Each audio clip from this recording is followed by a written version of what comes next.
President Barack Obama, in a speech on Wednesday, outlined his new blueprint for a secure energy future, calling for increases in clean energy investment and reducing fossil fuel use. We cannot keep going from shock when gas prices go up to trance when they go back down. The president again called for more electric cars, more biofuels, better gas mileage, and, of course, more nuclear power, even in the wake of the Fukushima nuclear crisis. But the president also proposed cutting U.S. oil imports by a third over 10 years by increasing domestic offshore oil drilling, saying, as you heard earlier, that offshore drilling is now much, much safer in the United States. But in an exclusive report, the Rachel Maddow Show on MSNBC reports that the first company to get a new offshore drilling permit hasn't updated its oil spill response plan since 2009, before the BP oil disaster in the Gulf. Under the Freedom of Information Act, we got a copy of the oil spill response plan for the first deepwater permit issued by the Obama administration since the BP disaster. It's for a well whose largest owner, I still love this, is BP.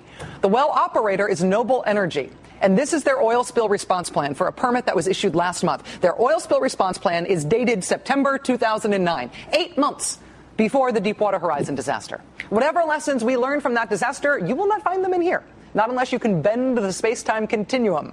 Maddow also reports that the drilling industry is using the same blowout preventers that failed to prevent a blowout in the BP oil disaster, even though the government's own investigation shows all blowout preventers are vulnerable to the same failure and need to be completely redesigned. And what was it Barack Obama was telling us just yesterday in his energy speech? If you're going to drill in deep water, you've got to prove before you start drilling that you can actually contain an underwater spill.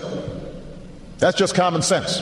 Just common sense. How do we square that circle, Desi Doyen? You got me. Meanwhile, a new study shows that the U.S. has now slipped to third in the global clean energy race. We're number 3. The new study shows that China is now first in funding clean energy technology and luring away U.S. clean tech companies because the Chinese government investment is nearly double that of the U.S. The U.S. has also fallen to third behind China and Germany now in installation of solar and wind power as well.